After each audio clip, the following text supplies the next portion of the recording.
Hey everyone, and welcome to Lesson 1, Reading Strategically.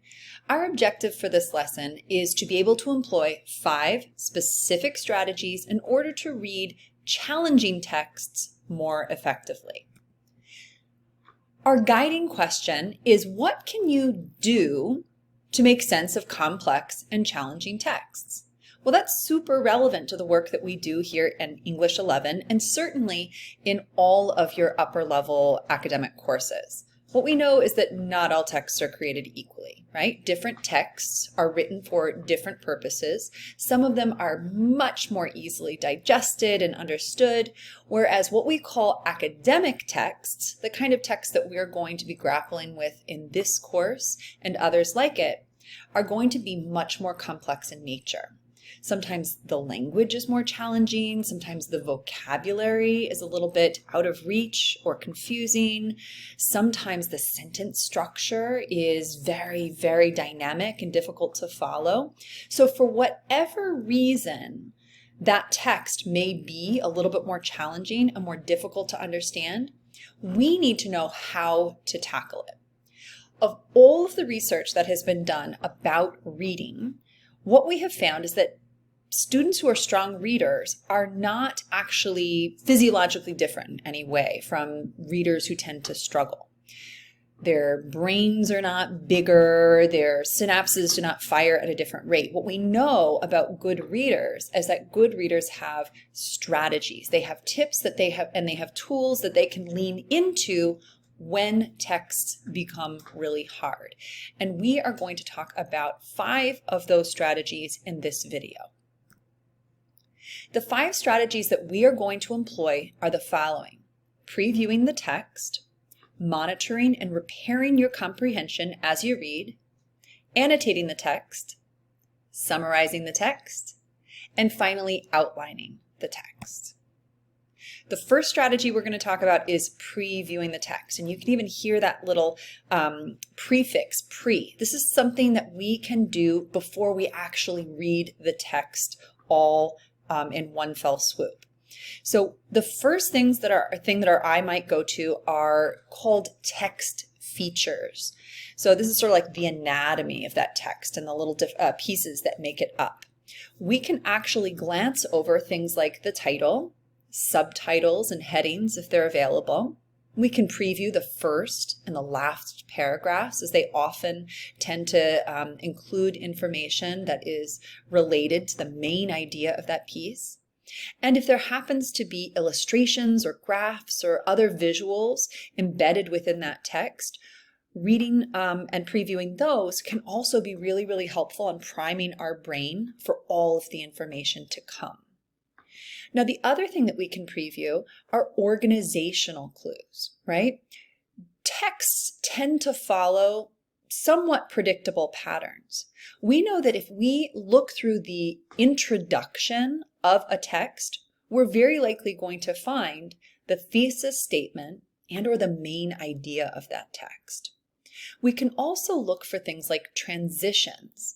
Transitions can really help us to understand the relationships between different ideas, whether that be contrast, or problem, solution, cause and effect, and all of those kinds of things can help us to prepare ourselves for the text that we will soon read.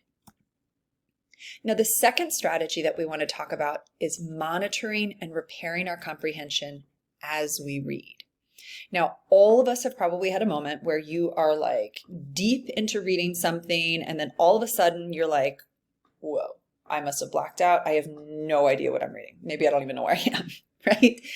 We've all had that moment where we lose focus and we are clearly aware of the fact that we have no idea what is going on. That self-awareness is super duper important.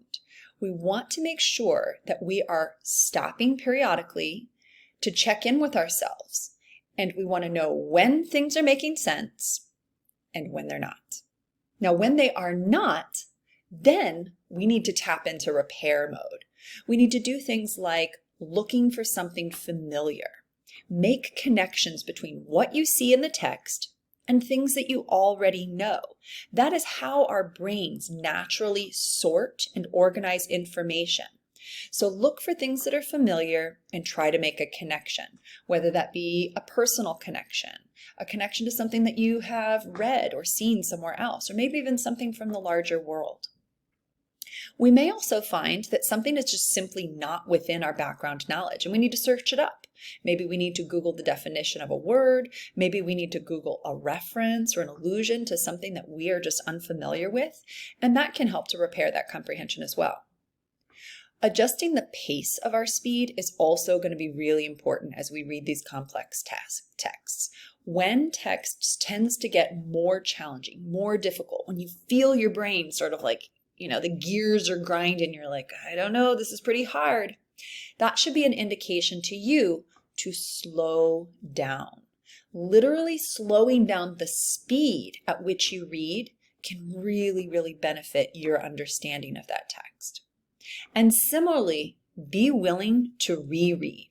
Sometimes you just have to decide, doesn't make sense this time, but I'm going to go back again, maybe even 3 times, and it will eventually make sense because I am determined to make sense of it. If you stick with it and you reread multiple times, with each pass, you're going to break it down a little bit more until you get the gist.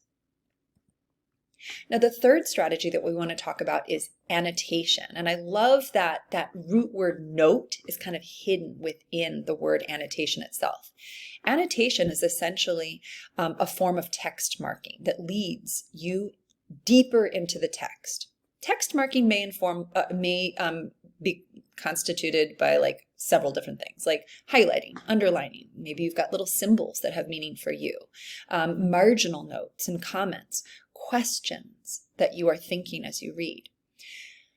A good way to think of annotation is essentially a conversation between you and the text, right? If there was sort of like a connection between the thoughts in your brain and the writing utensil in your hand, all of those thoughts that are swirling here as you read are going to make it onto the actual paper.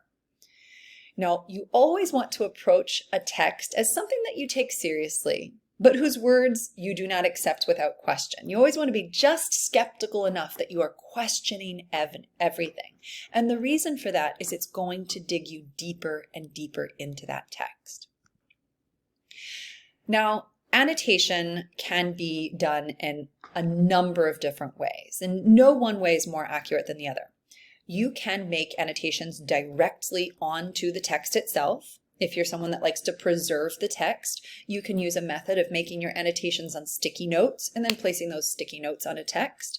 Or if you are super tech savvy and you prefer electronic annotation, there are a number of different apps that you can use for that as well. You kind of have to find what's within your comfort zone and what makes the most sense for you. Now, you also want to keep in mind that your purpose may affect how and what you annotate. So you want to be fluid and recognize that you may need to modify your strategy depending upon what you're trying to accomplish. If you are reading a novel simply because you want to remember all of the details, you're going to annotate a little bit differently than, say, if you are reading a research brief in anticipation of maybe something that you need to produce for a science class or something like that that you need to report out on. Now, lastly, you want to remember that annotation is a very personal process. You are going to develop your own system over time, right? You'll kind of refine your own marks. You'll become more consistent. There is no one right way to do it, but you do want to have a system. All right. I always encourage you to kind of play around with what is working, let go of what is not. And it's also helpful to kind of look at the annotations that your peers are making as well. Sometimes you can borrow strategies that had never occurred to you, but you realize they make a lot of sense and would work well for you. Here are just quick visual of a few different types of annotations that one might make. Notice that all of them involve marginal notes, which is really, really important. We want to avoid annotations that are simply underlining and circling. My advice is to have some sort of marginal comment that accompanies every single symbol or underline or highlight, because it's very easy to kind of forget why we made a simple annotation, and that marginal comment is like a quick refresher as to what you were thinking or what observation you were making. Now, I love this example on the left. Obviously, this person is a doodler. Look how they're incorporating some of their drawings right into their annotations. Our one in the middle and on the right here, they both also include color coding systems. If you're somebody that really likes to get very detailed and swap out different colors that have different meanings, perhaps you can even incorporate a key of some kind. So lots and lots of different ways to do this. All right, now the next strategy we want to talk about is summarizing. Summarizing is one of those skills that we pick up very early on in school, and it never becomes any less valuable. You always want to try to stop and periodically summarize the text, which is known to greatly improve your understanding of it. All we're talking about is boiling something down, whether it be a sentence, a paragraph, maybe a section of the text, maybe even the whole text, right? You can do this in any size chunk, but you're going to boil it down to what is most important. What are the main ideas? And that right there is a great mental exercise. Figure out what is less significant and what is most central to that text. Now, if you're having trouble finding what that main idea is, I also encourage you to use punctuation to direct you to the main through thought. Some of the older texts that we're going to read, sometimes the sentences are really, really, really long. Sometimes they're like a paragraph in length, and it's easy to kind of lose track of what the person is trying to say. So if you look at the punctuation and you kind of delete some of the parenthetical phrases that are connected, that are indicated by commas, then you can kind of boil it down to what the central sentence is trying to express. And last but not least, when it comes to summarizing, you always want to use your own words. Even though it's tempting to just kind of boil things down to a more simpler form of what is already written, when you express something in your own words, they're always going to have more meaning to you because they're yours. They are in terms of what you understand. The last strategy we want to review is called outlining the text. Outlining is similar to summarizing, but it's going to give you insight into how the various ideas and parts of a text fit together. You want to write a sentence that identifies what each paragraph within the text says, and then you kind of step back and look for patterns. You might ask yourself things like, how is the information organized or sequenced? Are there gaps or ideas that the writer has totally left out? Maybe does the writer rely on one type of evidence, or do they offer a variety, a strong balance? Now, once you look for some of these patterns, then you can step back and make an even larger assessment on the text. You might ask yourself, what do these patterns reveal about the author? Or what do they reveal about his or her message and the effectiveness of their writing on the audience? So in conclusion, the next time that you encounter a complex or challenging academic text, and it will be sooner than you think, you want to ask yourself, what can you do to better understand what the text is saying? Hopefully, after this video, you are going to have at least 5 solid strategies to break that text down. Now, as you think back over this lesson, I want you to additionally think about these 5 strategies and ask yourself, do any of them require further clarification or further modeling? That is absolutely something that we can provide. Just make sure to know what you need and ask for help.